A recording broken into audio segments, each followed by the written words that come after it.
All right, Justin, so today we're doing a performance-related training session. So this is based off basically the very first training session of your program. And the numbers that we'll be using are based off your maximal assessment that we did a while back.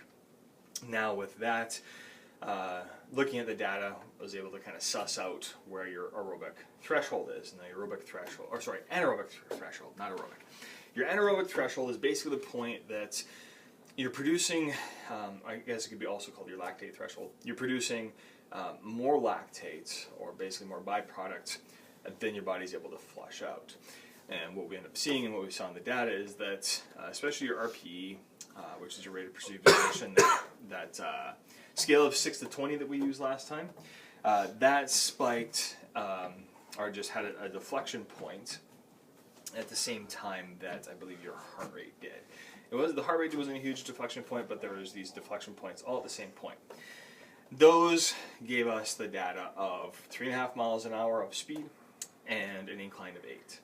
So today we're going to be working at 5% above that and 10% below that. And we're going to be doing 3-minute intervals. So you're still walking, we still got that 8% incline. And with that, what you're going to be doing is just kind of going with 3 minutes of work, 3 minutes of recovery, or I guess relief, and we're doing 4 sets of that. Okay? Cool. So we'll start with a quick warm-up. So you can go ahead and start her up. 3 miles an hour, 0 incline is fine. Okay. And heart rate wise, we'll be not relying on the phone because it kind of crapped out on us last time anyway. Yeah. So we're using a combination of the treadmill and your Fitbit, and we'll see how they're both tracking. We know that the treadmill takes a little while for it to pick up the heart rate. Should I switch it so you can read it? So you I just don't tell have to me. keep my hands You on? can tell me what it is. But then I have to take my hands off to check it. Oh, right. Yeah. Sure. That'll work.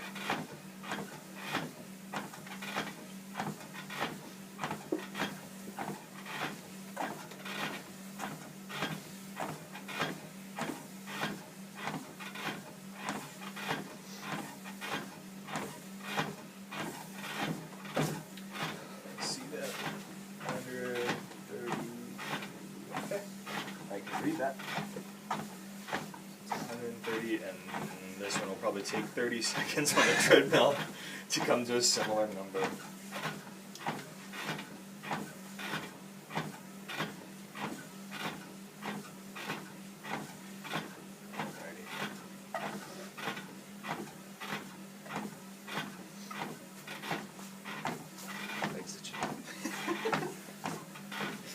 Weird ostrich walking pattern.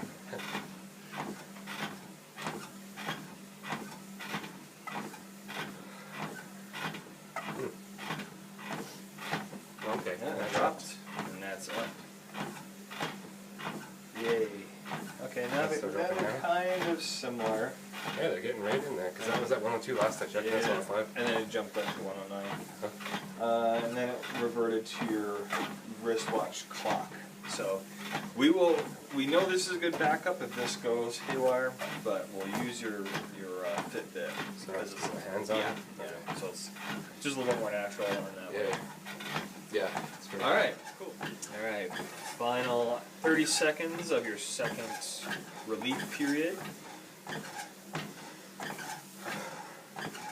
How you feeling? Good. A little hungover. Common theme it seems so far. Alright, about 5 seconds here before we have to back up. And your heart rate? 141. 141, and RPE? Down at 12. 12, alright. Bump it up to our 3.9 mile an hour speed for your work. Third interval of this type today.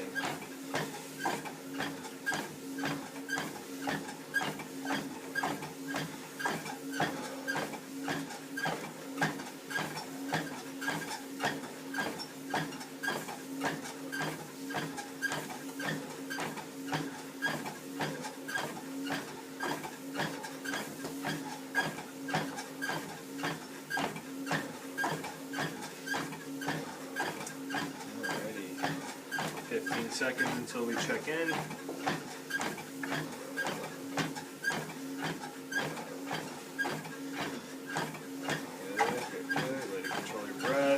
Heart rate 60. 160 and 14.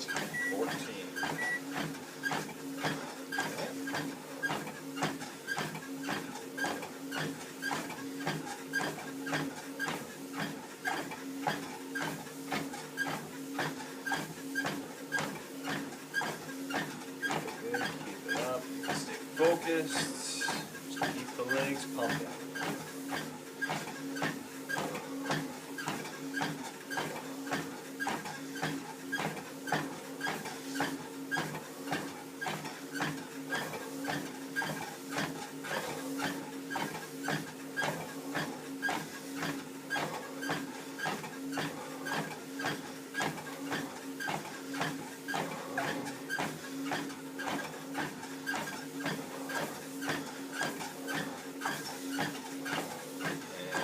Heart rate?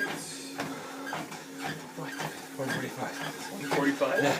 It's probably higher than that, but whatever. And your RPE? 15. 15. Alright, one more minute at this interval. Alright, very last measurement. Final 152 and recovery. 152 and 12. So you can drop the decline or the incline all the way down to 0 if you wish from 8. And speed-wise, you can drop it or you can up it depending on how you feel you need. Just keep moving for the next 3 minutes as we recover. Dropping out of the decline helps a lot. Yeah, going from 8 to 0 is a pretty smooth operation there. Yeah. Take your heart rate and RPE eventually here. 20 seconds or so. Yeah, 20 seconds from now.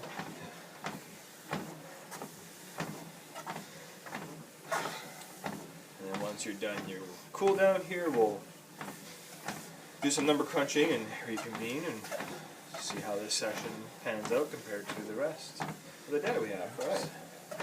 138 and 11. Beauty.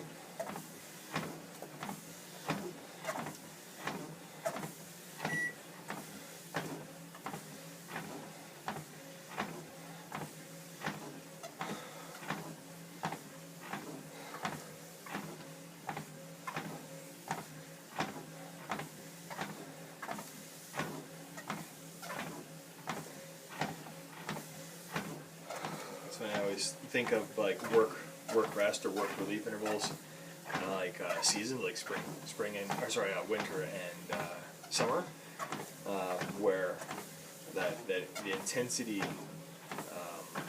is mirrored nicely with that cool down period. But it's funny because I think of the intensity being like winter as like you get you're kind of pent up versus the summer you get to chill and everything's. But it's the opposite of like kind of like you'd think high intensity heat, warm summer, right? Yeah. It's a weird to think about it. All right, heart rate. 139 And 11. 11. Cool.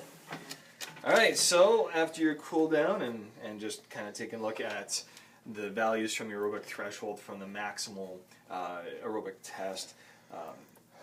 Your anaerobic threshold being 3.5 mile an hour at 8% incline. The other numbers that are associated with that based on the test was 145 beats per minute and 16 on the RPE. So I kind of took that information and compared it to the 4 interval time slots, so a total of 12 minutes worth of information.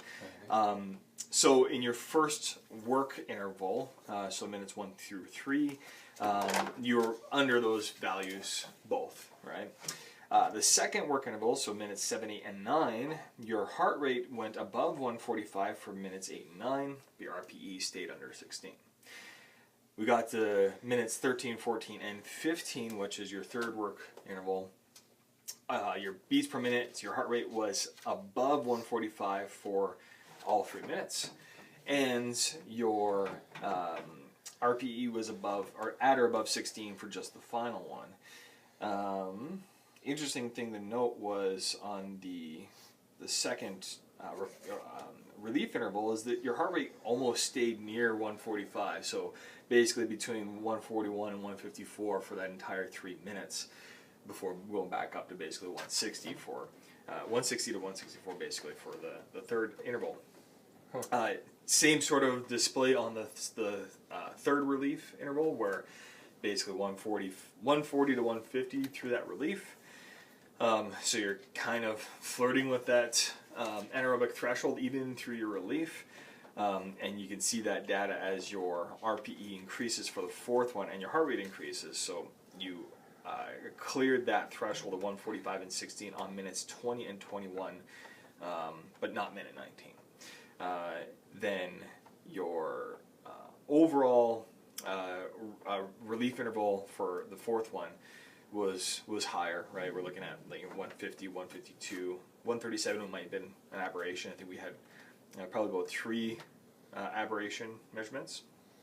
But other than that, this type of training, kind of basically hovering around, cresting above 5%, dropping below 10% of your anaerobic threshold, we're looking to this data, and that'll allow us over time through this program to push your anaerobic threshold from happening a little bit later in your training, or allow you to do more intensity before kind of bonking on that threshold there. So that's basically what I gleaned out of today, and yeah, that is all. Cool. Awesome.